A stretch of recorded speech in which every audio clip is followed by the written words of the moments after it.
Homelander versus Peter Griffin. Everyone's favorite anti-Superman. There's one man standing in his way. A drunk idiot who's ready to throw down. This is so fun and this is so dumb, so let's see who wins. And really, why this might be closer than you think. Now let's get it. So if we're talking about Homelander, well, for starters, he's a psychopath, a truly unhinged lunatic. I mean, he's beefed with a baby before. He's got no problem killing anybody. He's got a weird thing for milk, which is just weird. But the real question is just exactly how strong is this guy? Well, he's quite literally the strongest man in the world and has never met anyone who's been his physical equal. And I guess you could argue that Soldier Boy exists now, but I don't even know if Soldier Boy is his true equal. Sure, Soldier Boy can give Homelander a good fight, but Homelander said it himself. Oh no. I'm the upgrade. Soldier Boy can injure him, can blow him up with those explosions that would also theoretically depower him, but in a straight up fight, Homelander is still winning that one. He was still winning that one. He's easily crushed skulls, punched into a man's stomach, and casually tossed a man hundreds of feet into the air. And since he is the strongest hero in the world, it logically makes sense that he's stronger than all the other members of the Seven. He's stronger than Stormfront, who easily destroyed a building. He's stronger than Queen Maeve, clearly, who easily stopped a speeding armored truck, just brought it to a dead stop. And he is like way stronger than them. Stronger than Starlight and Deep and all the rest of them too. Homelander was able to casually knock off the door of a pressurized plane. But here's the thing. He did say he was actually not able to carry the hijacked plane to safety. So he kinda killed a whole lot of people there with that. But it does suggest that he's actually unable to use his full strength when he's up in the air. Instead, it's going to require him to be on the ground, have a solid surface under his legs, plant those feet, or take full advantage of his power. We also saw the same thing when he wasn't able to stop a falling bus in some concrete when that was brought down on top of him. He should be way stronger than that, easily catch it, but he was hovering up in the air when it happened. Bottom line though, Homelander's pretty strong. But while Homelander is crazy strong, well, durability is definitely Homelander's weakest asset. Not really because he's not durable, but just because he's never really had anything truly test his durability. He's bulletproof and was unscathed by a bus and rubble crashing down on top of him, but the guy is obviously intended to be invincible. It was said that if Homelander had ever turned against America or turned against Vought, they'd have no way to take him down.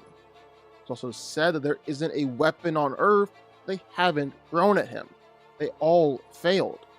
Obviously, this is including nukes.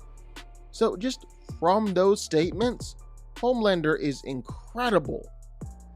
But here's the thing. It's totally possible that Homelander actually isn't as durable as he makes himself out to be, or as everyone else makes him out to be. I mean, Soldier Boy was getting his hits in, and getting in some dang good hits while he was at it. He even gave Homelander some bruises, forced him to apply a little foundation to cover it up. Queen Maeve went against him, stabbed him straight in the ear hole. You got a little deeper there and Homelander is done for. Even Stormfront was able to throw him around, but that was definitely more the kinky type of roughhousing, rather than the I'm gonna beat your face in now the other two were doing. And another thing is, just like Homelander doesn't have a ton of durability feats, doesn't really have a ton of speed feats either. I mean, in fact, I don't think we've really ever even seen Homelander's speed in a fight, except maybe like once or twice. That being said though, he is really pretty fast when he's just flying around. He's regularly flown at Mach speed, even reached up to Mach 5 while saving Butcher from that C4 explosion, which is looking like his top speed. Instead, while Homelander does have all these incredible powers, and sometimes he'll have to use them in a fight, more often than not, Homelander is just completely spamming his heat vision all over the place. For the most part, well, it's really effective. He can easily slice through flesh and bone, just kill people with one glance. He can also use it against other supers and send them flying backwards. All in all, while Homelander is pretty powerful, easily the most powerful supe we've seen with the boys so far. Peter Griffin is the main character of Family Guy, and despite just working a blue-collar job at the Quahog Brewery, he's gone through an insane amount of experiences and fights, mostly because he's an idiot. Now, scaling Peter is absolutely crazy because he's a cartoon, meaning he's got Toon Force powers, and he's got a lot of high highs and a lot of low lows. Peter's been in his fair share of fights, mostly against the giant chicken, and in all those fights, well, they're doing some serious damage to the city around them, like they're leveling buildings in pretty much every single one of these fights. But it's not necessarily with their punches, more just because of the destruction that they cause as they're fighting. Then it kind of dominoes and knocking over buildings or destroying the whole street. But while Peter might not necessarily be building level strong here, it's very clear that he is ridiculously tough. Like he survived everything that's played out in all of these fights. Peter is ridiculously tough. And that's not the only absolutely crazy thing that he survived. He's been smashed by a bus.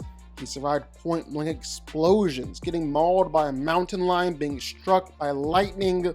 He's destroyed Cleveland's house who knows how many times. He's even been straight up kicked out of the country of Korea before. But whenever Peter is hurt, well, he's got some great regeneration powers too. He's basically just like Wolverine or Deadpool. He's able to regrow missing body parts. He's come back after being decapitated or snapping his own neck. He's had his whole face melted off and been just fine. Peter is either immortal or he's a rival for some of the best healing factors out there. He's also able to manipulate his body to a crazy degree outside of his healing factor. Like he can create duplicate copies of himself or really transform his body however he wants. He can somehow summon otherworldly spirits. He can teleport or even stop and rewind at time. Peter's even been able to touch death without suffering any problems. He's taken a punch from God himself before. And then of course, there's the cutaways. And in these cutaways, well, Peter can do quite literally anything and everything. In fact, there was an episode where Peter actually discovered this. He can do anything he wants as long as he sets it up in the proper cutaway beforehand. And in some of these cutaways, well, there have been times where Peter gained the powers of Wolverine. He's gone Super Saiyan before. He's even become Superman. Peter can do quite literally anything he wants in the cutaways. So who wins here? Well, let's break it down. Now, like we said earlier, scaling Peter in fights is very, very difficult, if not dang near impossible. But for starters, I don't think the cutaways are quite as omnipotent as they can be made out to be. Mostly because whatever happens inside the cutaway gag seems to remain in the cutaway gag. Like if someone dies in the cutaway, well, usually they're still totally alive and fine outside of the cutaway. So is it totally possible that Peter could set up some sort of cutaway where he beats Homelander? Yeah, but he'd just be beating Homelander in the cutaway. It's not necessarily straight up plot manipulation where Peter can beat Homelander just by thinking it. We've never really seen the cutaways used that way. I don't think it would happen here either. Another problem for Peter here is that he is just wildly inconsistent. Like on one hand, Peter is able to take building level attacks, survive just about anything, regenerate and heal from attacks, act basically like he doesn't even feel pain. He's even taken a punch from God. Then there are other times where Peter's been beat up by Joe with legs. He's been beat up by Lois, by Stewie, by Brian, by pretty much everyone. He's been wrecked and hurt by tripping on the sidewalk before. Yeah, Peter is all over the place. So it might be really difficult for Homelander to injure Peter. It might be as simple as Homelander one-shotting Peter with his heat vision.